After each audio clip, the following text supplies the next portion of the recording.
Bienvenue pour cette 12e et dernière parenthèse de cette série que nous avons commencée ensemble le mercredi des Cendres au début du carême. Parenthèse proposée pour cheminer ensemble vers Pâques, parenthèse que chacun a pu ouvrir chez soi, dans son quotidien, pour vivre un moment de foi et puis refermer pour retourner justement à son quotidien. En ce lundi de Pâques, le passage de l'évangile qui nous est proposé parle justement de deux personnes qui ont vécu une belle parenthèse dans leur vie et qui s'apprêtent à la refermer. Ce sont deux disciples dont nous découvrons l'histoire à la fin de l'évangile selon Luc. Ça se passe à la fin de ce fameux dimanche où les femmes le matin avaient trouvé le tombeau vide, le tombeau de Jésus, et avaient proclamé qu'il était vivant.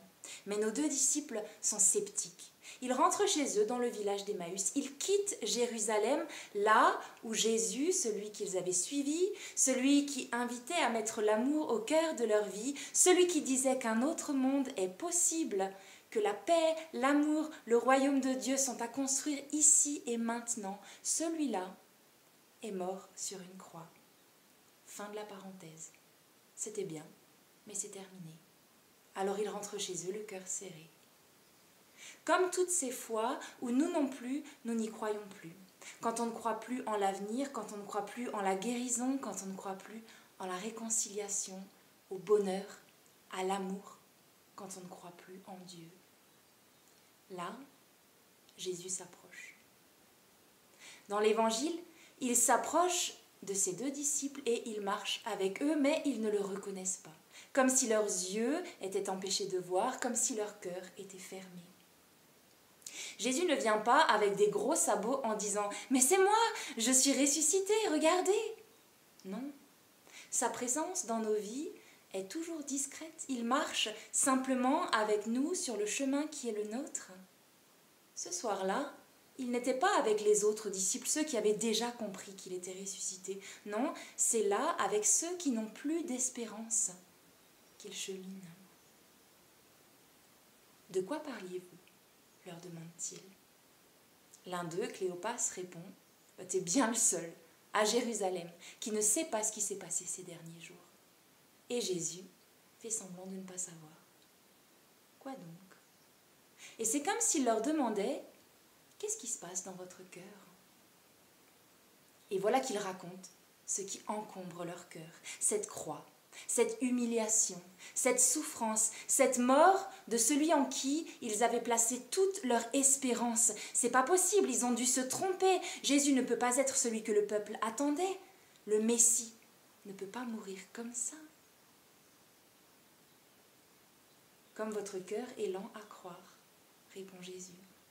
Si la croix était nécessaire, pour montrer à l'humanité que Dieu connaît toutes nos misères et qu'il nous aime malgré tout. Et voilà que Jésus leur explique toute l'Écriture, mais ils ne le reconnaissent toujours pas. Et pourtant, là, sur le chemin partagé, leur cœur commence à s'ouvrir, à se réchauffer. Il se passe quelque chose entre eux et Jésus ressuscité, une relation. Quelque chose qui est de l'ordre de l'amitié, au point que, arrivé chez eux le soir, il lui demande de rester. Parce que là encore, Jésus ne s'est pas imposé. Il a fait comme s'il voulait continuer sa route, mais il accepte leur invitation. Et après l'avoir accueilli dans leur cœur, les disciples l'accueillent dans leur maison, dans leur quotidien, dans leur vie. Et là, vous savez ce qui se passe. Jésus prend du pain, il le rompt, il leur donne, et c'est là qu'ils le reconnaissent. Et c'est là qu'il disparaît. Et c'est là qu'ils réalisent que c'est lui qui marchait avec eux sur le chemin. Et c'est là qu'ils comprennent qu'il est ressuscité. Et tout d'un coup, tout se met en place dans leur tête, dans leur cœur. Et ils reprennent la route. Cette fois, ils courent jusqu'à Jérusalem.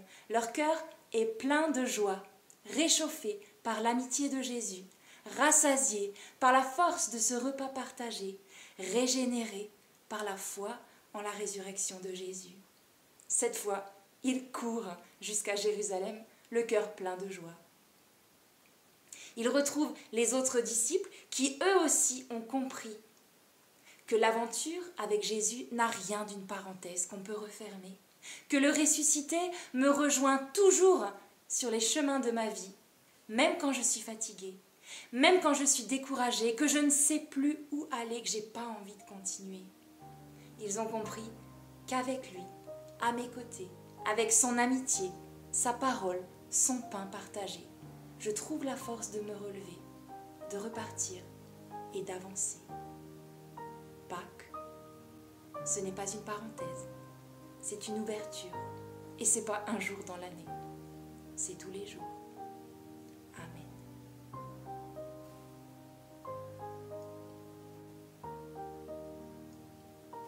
Voilà, les parenthèses de Carême, c'est fini. Merci à tous ceux qui ont participé à ce projet. Merci à vous de nous avoir suivis.